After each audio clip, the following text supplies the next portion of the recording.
Head and neck cancer सिर्फ एक medical diagnosis नहीं होते, ये आपकी रोज की जिंदगी को डायरेक्टली अफेक्ट करते हैं। आप कैसे बोलते हैं, कैसे खाना खाते हैं और चेहरे के अपीयरेंस तक। आज हम डिटेल में बात करेंगे कि ये कैंसर डेली फंक्शन को कैसे इंपैक्ट करते हैं और सबसे इंपॉर्टेंट उनके सॉल्यूशंस और रिकवरी के ऑप्शंस क्या होते हैं। मैं हूं doctor Bhavin, head and neck oncosurgeon at SSO cancer centre. मेरे काम का एक इंपॉर्टेंट हिस्सा सिर्फ कैंसर ट्रीट करना नहीं है, बल्कि पेशेंट को उनकी क्वालिटी ऑफ लाइफ वापस दिलाना भी है। इस वीडियो में मैं आपको क्लियर और सिंपल शब्दों में समझाने वाला हूँ कि head and neck cancer patient की स्पीकिंग, स्वेलोइंग और अपीयरेंस पर क्या इफेक्ट डालते हैं और उन्हें कैसे मैनेज किया जा सकता है। ये इन्फॉर्मेशन उन सब के लिए जो खुद ट्रीटमेंट से गुजर रहे हैं या अपने किसी लव्ड वन की जर्नी को समझना चाहते हैं। Head and neck region human body का एक यूनिक एरिया है। यहाँ छोटे से छोटे स्ट्रक्चर का भी एक बड़ा रोल होता है। टंग, वोकल कॉर्ड्स, जो थ्रॉट, साइनसिस सब एक दूसरे से कनेक्टेड होते हैं। इसलिए जब यहाँ कैंसर डेवलप होता है या सर्जरी, रेडिएशन का ट्रीटमेंट होता है तो डायरेक्टली पेशेंट के डेली फंक्शन इंपैक्ट होते हैं। वॉइस और speech head and neck cancer से सबसे ज्यादा इंपैक्ट होते हैं। अगर ट्यूमर टंग या वॉइस बॉक्स में है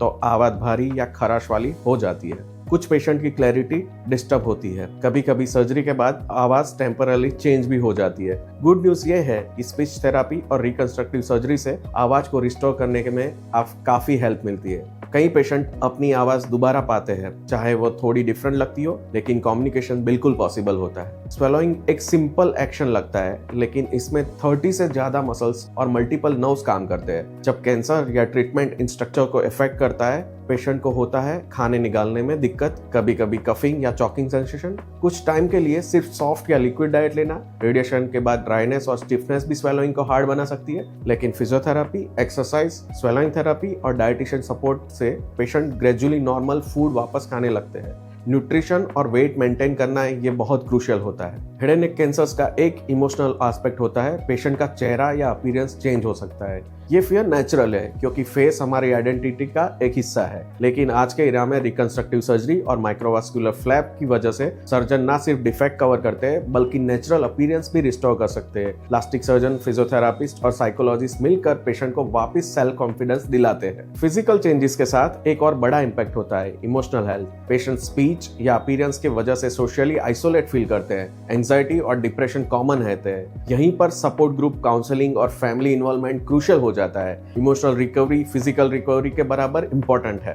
सबसे इंपॉर्टेंट बात यह है कि इंपैक्ट हमेशा परमानेंट नहीं होता है। Speech therapy, swallowing therapy, reconstructive surgery, dietary support और काउंसलिंग से ज्यादातर पेशेंट अपने normal daily function gradually regain करते हैं। ये एक प्रोसेस है, टाइम लगता है, पेशेंस चाहिए, लेकिन आउटकम होपफुल होता है। तो समरी ये है, head and neck cancer daily life के इंपॉर्टेंट फंक्शन को जरूर इंपैक्ट करते हैं, स्पीच, स्वेलोइंग और अपीयरेंस, लेकिन मॉडर्न ट्रीटमेंट और रिहैब के साथ इनका सॉल्यूशन पॉसिबल है। अगर आप या आपके किसी लव्ड वन को हेड एंड नेक कैंसर है तो याद रखिए, आप अकेले नहीं है। एक पूरी मेडिकल टीम आपके साथ है जो सिर्फ कैंसर ट्रीट नहीं करती, बल्कि आपको क्वालिटी ऑफ लाइफ वापस दिलाने के लिए काम करती है। इस वीडियो को शेयर कीजिए ताकि और पेशेंट्स और फैमिली को ये क्लैरिटी और होप मिल सके। और अगर आपको ये वीडियो इन्फॉर्मेटिव लगा है तो चैनल को लाइक, शेयर और सब्सक्राइब जरूर कीजिए ताकि आपको ऐसे और पेशेंट फ्रेंडली एजुकेशन मिलती रहे।